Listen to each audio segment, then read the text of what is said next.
Guys, there's this situation that I have been experiencing when I grew up, guys.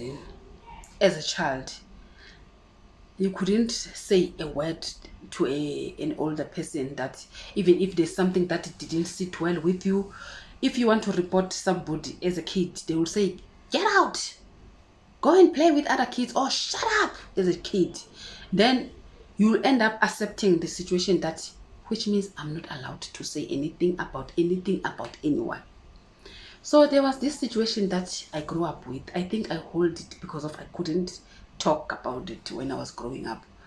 This thing of being a poor girl, even if at school you'll be different than the other kids. Now I did have cousins, guys, which is they were girls. I did have cousins that abantwana bakamamkhulu wami. So they used to deny me at school, and in such a way that some other kids, they will feel sorry for me because of those cousins. If they are carrying maybe some snacks me I don't have, they will say, hi, why can't you give your cousin a little bit of snacks? They'll say, I'm not related to this one, you can see her, me and her. So because of I couldn't report that to my grandmother because of us staying with her, that thing I grew up with, holding it because of it was not good. It was not that thing didn't happen once. Every time at school, when they see me, my cousins, they used to act weird, say things that I remember the other day they even said, as a kid, especially when it's cold, when it's winter, my mouth was dry in such a way it was cracked. And then they said, oh, look at her mouth. I think maybe ulalangadlanga.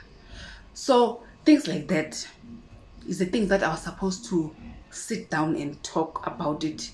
But because of those days, as a kid, they will tell you, hey, shut up, Wena. So I couldn't share it. And then now I grow up with that thing, holding it with me.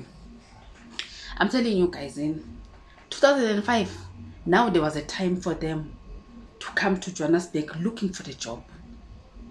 And there was no other place that they can go to. They had to come to my mom's place. That the problem started.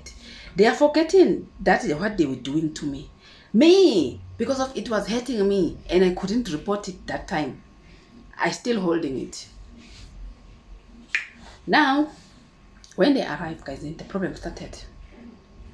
My mom started to say, Boros man, the slippers. Boros man, what? I said, what? They are not even going to sleep with me in my room, in my bed. Never. My mom started to have a problem. That because of I was raised alone, I was born alone, now I don't want people, I don't like people, and become bitter, what. I said, no. They know why I'm doing this. I sit down and I talk my story in front of my mother, in front of them. My mom, she didn't know what to say or what to do, because now I'm telling something that they couldn't even deny it because of they know. And then now she's my mom, and then now abantwana bakasisi wakhe. She just started to cry. And then my mom, she cries because of she didn't know that the money that she was sending, my grandmother was stingy with it. She was saving it for herself.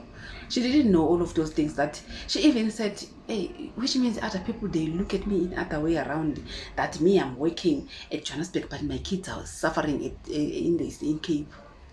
I told her that your mother was very, very stingy with the money. Do you understand? So they end up now feeling uncomfortable around me because of now it was my revenge time. That to tell them, good, you didn't even think about this. You didn't even know good one day you'll come here and beg me to borrow you or to give you a pons to put it on your face.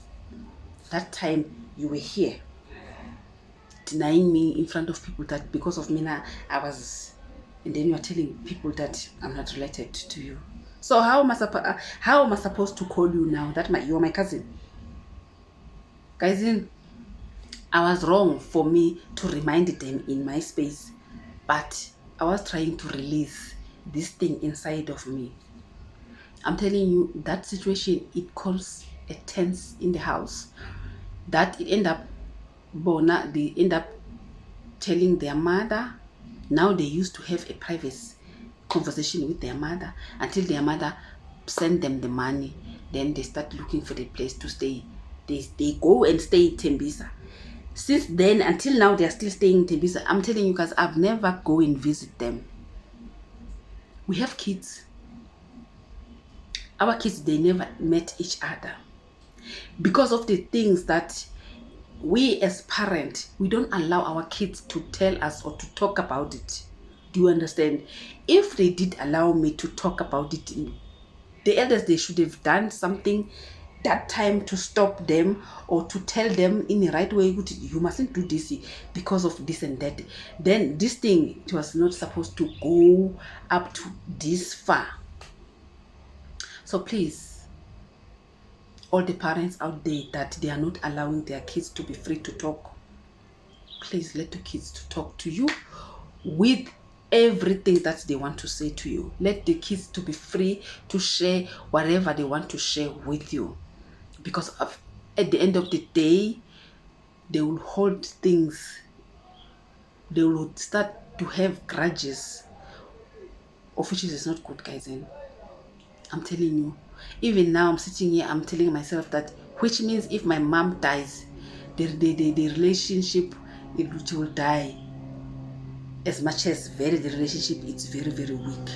As I'm saying that, we have kids, but our kids, they don't know each other. They are staying in Tembisa, I'm staying in Soweto, but we never visit each other. Do you understand? Because of the things that they did do. And then me, I've never let it go.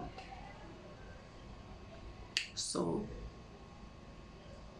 but me, I forgive them. I forgive them. The only thing that I'm left with to I think maybe if me, I can be the one who's going to go and start the friendship with them, maybe they can start pretending or what. I don't know, because my mom is always the one who's making noise, because they talk with my mom. It's the only me who doesn't. They don't talk, because my mom will tell me, hey Andy, they began for Nelly, what did she call you? You said no. So you see, maybe they are waiting for me. Maybe they still think maybe I'm still angry with them. I'm not there anymore.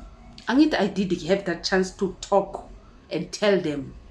So now I'm not there anymore. But what I'm trying to say, guys, is as a parent, let the kids be free to talk to you with everything. This thing, abantwana, they are not allowed to say anything. Hey, when umntwana, get out and go and play with other kids. It's not right, guys, because you don't know that thing, how is it hectic for the kid, or how the kid's getting hurt with the situation. And then when you don't want to even want to give the kid the chance to talk. It's not good, guys.